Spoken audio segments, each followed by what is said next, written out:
सांगठनिक फेरबदल बहुत बड़े पैमाने पर आपने करा दिया है। चुनाव की तैयारी है, एक आगाज़ हो गया है कांग्रेस की तरफ से भी। तो सब कह रहे हैं कि जितनी भी कमेटियां बनी हैं सब हरीश रावत जी की हैं। नहीं, ऐसा नहीं है, सब कांग्रेस की है और वो भी प्रभारी महोदय ने सबसे कंसल्ट करके बनाई होंगी। हाँ, मैं एक बात कह सकता हूँ कि इस समय हमारे कार्यकर्ताओं में अभूतपूर्व उत्साह है। जिस तरीके से उमड़ घुमड़ करके 27 तारीख को अपने नए अध्यक्ष के स्वागत के लिए कांग्रेस जन आए, उससे मैं अभिभूत हूँ। वो मैं समझता हूँ पहले कोई उदाहरण नहीं है। मैं ये नहीं कहूँगा कि भविष्य में ऐसा नहीं होगा, हो सकता है इससे बड़ा स्वागत हो किसी का, लेकिन वो अभी तक उसका कोई तोड़ नहीं, कोई सानी नहीं है।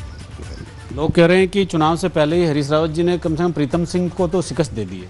नहीं,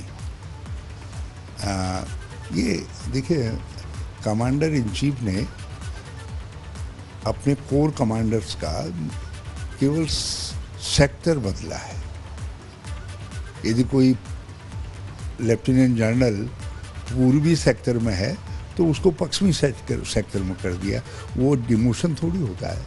वो तो एक प्रकार से एक कंटिन्यूटी होती है और कभी न कभी राजनीति के अंदर भी ये देखना पड़ता है कि कब किसकी कहाँ पर आवश्यकता है, तो उस आवश्यकता के अनुरूप किया गया है। राव जी, प्रजातंत्र के इतिहास में ये प्राय यह देखा गया है, ये कोई कहीं लिखित पढ़त में तो नहीं होता, जो चुनाव संचालन समिति का अध्यक्ष होता है तो उसको ही मुख्यमंत्री का चेहरा मान लिया जाता है। आप कितना इत्तेफाक रखते हैं इस बात से? नहीं, मैं इस बात से कोई ऐसा नहीं है कि चेहरा हो गए। अभियान समिति के चेयरमैन का काम है कि वो टोन अप करे इलेक्शन कैंपेन को और पार्टी को विजय की तरफ लेकर के जाए, और जितना दूसरी कमेटियां कर रही हैं उन कामों का कल्मिनेशन, उनका उपसंहार करे, उसका उपयोग करे और उपयोग करके जो उद्देश्य मकसद है उसको पूरा करे। तो ये है जी। मैं चेहरे वाले में मैंने एक बात कह दी, क्योंकि जब हमारे कई साथी नहीं चाहते, दिक्कतें होती हैं अपनी अपनी, और स्वाभाविक है कि सब सहमत हों किसी बात से, ऐसा नहीं होता है। तो ये सब देखते हुए मैंने कह दिया है कि हमारा चेहरा अब जो है प्रदेश अध्यक्ष गणेश गोदियाल के चेहरे में समाहित है। और रहा सवाल मुख्यमंत्री के निर्णय का, पहले जीत जाएंगे तो फिर माननीय सोनिया जी करेंगे। हमने तो उस बात को, जब हम स्वीकार्य चेहरे भी थे तब भी हमने दबाव नहीं दिया। हमने कहा भाई जो पार्टी प्रेसिडेंट कर दें उसको मानना चाहिए, क्योंकि नहीं तो लोकतंत्र के अंदर पार्टियों का महत्व कम हो जाएगा। तो पार्टी का महत्व रहना चाहिए, और इसके लिए हम ये जो भी पार्टी के शीर्ष का निर्णय होगा उस निर्णय का अनुपालन करेंगे। ये पिछला एक पखवाड़ा आपके रनिल बलूनी जी के बीच में बहुत ही एक स्वस्थ बहस के तौर पे गुजरा, और आपने कल उनको धन्यवाद भी दिया राज्य के मुद्दे को लेके, चाय बागान के मुद्दे को लेके। देखिए, मैं चाहता हूँ हमारे सांसदगण जो है संसद का उपयोग करें, संसदीय प्रक्रियाओं का उपयोग करें और राज्य के हित में करें। बलूनी जी कुछ राज्य के हित में करते हैं जो अखबारों में यहाँ छपता है, तो मैंने उनको सब बधाई देना आवश्यक समझा। नाव का नाम क्यों बदल देते हैं? वो मेजर ध्यानचंद कर दिया राजीव गांधी खेल रत्न पुरस्कार। हाँ, तो कह रहे ध्यानचंद जी को भारत रत्न दिया जाना चाहिए। उनका जो योगदान है अभूतपूर्व योगदान है, लेकिन राजीव गांधी जी का जो खेल के मामले में योगदान था, जिस तरीके का नेतृत्व तो उन्होंने एशियाड के वक्त में किया, उनकी रुचि के कारण भारत में एशियाड हुआ। दिल्ली के अंदर जो खेल स्टेडियम इत्यादि जितने बने हैं वो सब राजीव जी के समय में बने और उनकी देखरेख के अंदर बने। राजीव जी ने खेल नीति का काम किया। उन्होंने खेलों को एक ऊंचाई की तरफ ले जाने के लिए बहुत सारे कदम उठाए, इसलिए उनके नाम पर खेल रत्न पुरस्कार रखा गया, आपने उनको बदल दिया। हमें कोई एतराज नहीं, चलिए आपने ध्यानचंद जी के नाम पर किया, लेकिन आप ध्यानचंद जी के नाम पर ऐसा नहीं है कि हमारे समय में नहीं होता, हमारे समय में भी उनके नाम पर पुरस्कार रखे गए ध्यानचंद जी को कौन भूल सकता है। जी एक बार राज्य की बात करते हैं, क्योंकि ऐसा नहीं हो सकता कि आपको आप मूल्यांकन ना करते हो, आपको आइडिया ना हो, आप बहुत पुराने और मंझे हुए राजनीतिक हैं और लोग कहते हैं कि हरीश रावत के बराबर यहाँ सभी खड़े हो जाएं तो भी उनके कद के बराबर नहीं बैठते हैं। आज की तारीख में बताइए, अगर आप चुनाव लड़ते कितनी सीटें आ सकती हैं? देखिए, मैं ये नहीं जानता कितनी आएंगी, मगर मेरी उत्तराखंड वासियों से प्रार्थना है। मैंने 2014 से 2016 या 17 जो भी कह लीजिए, मैंने एक बड़ी राजनीतिक त्रासदी झेली। एक तरफ मैंने जो कि ये हिमालयन सुनामी थी उसकी त्रासदी से जूझा, और दूसरी तरफ जो राजनीतिक त्रासदी देखी मैं जीवन में उस कष्ट को कभी नहीं भूल सकता जो मैंने मुख्यमंत्री के रूप में राजनीतिक अस्थिरता के वातावरण का। राज्य सुनामी से आपका मतलब वही है जो लोग छोड़ के गए थे?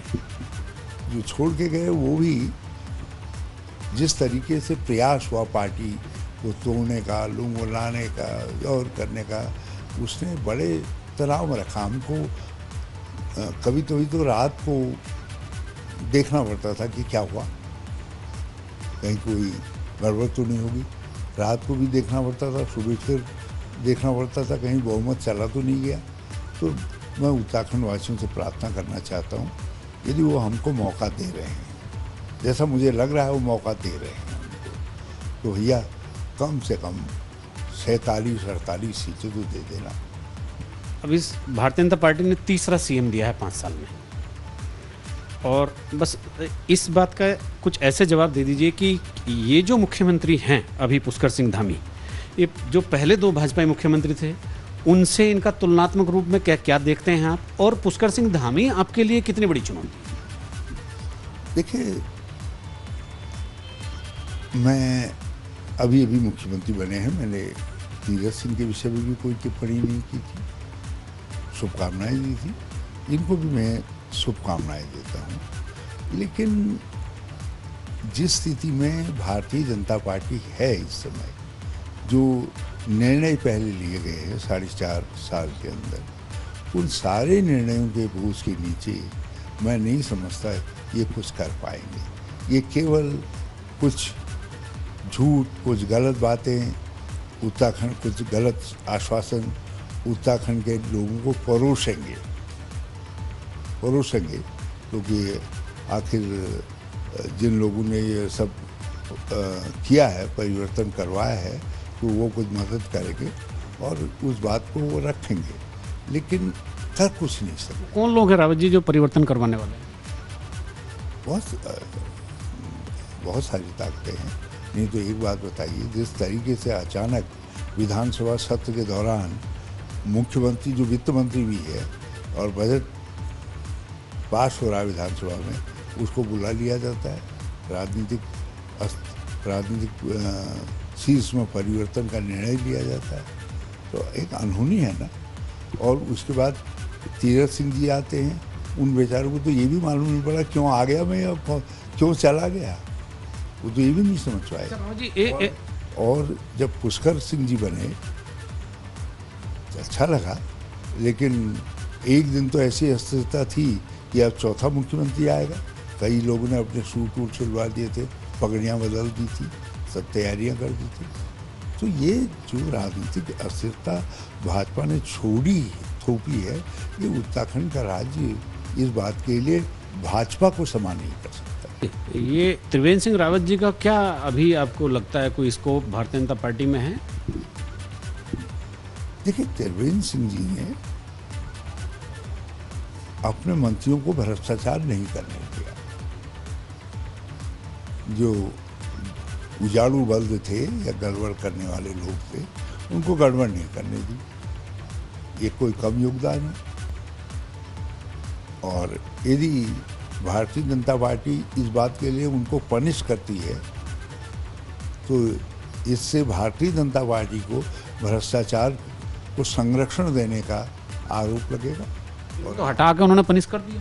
उनको हटाया तो आज देखिए कर्मकार बोर्ड में सब देख रहे हैं, दुनिया देख रही है कि जो खरीदी की साइकिलें हैं वो ख़राब हो रही हैं, और फिर उसके बाद जब मीडिया में आता है तो रातों रात उनको शिफ्ट कर दिया जाता है। उसी तरीके से आज उसको टेक होम राशन स्कीम जो हमने महिला स्वयं सहायता समूह के लिए बनाई थी, उसको जो है एक कंपनी को दिया जा रहा है, क्योंकि कंपनी कमीशन देगी।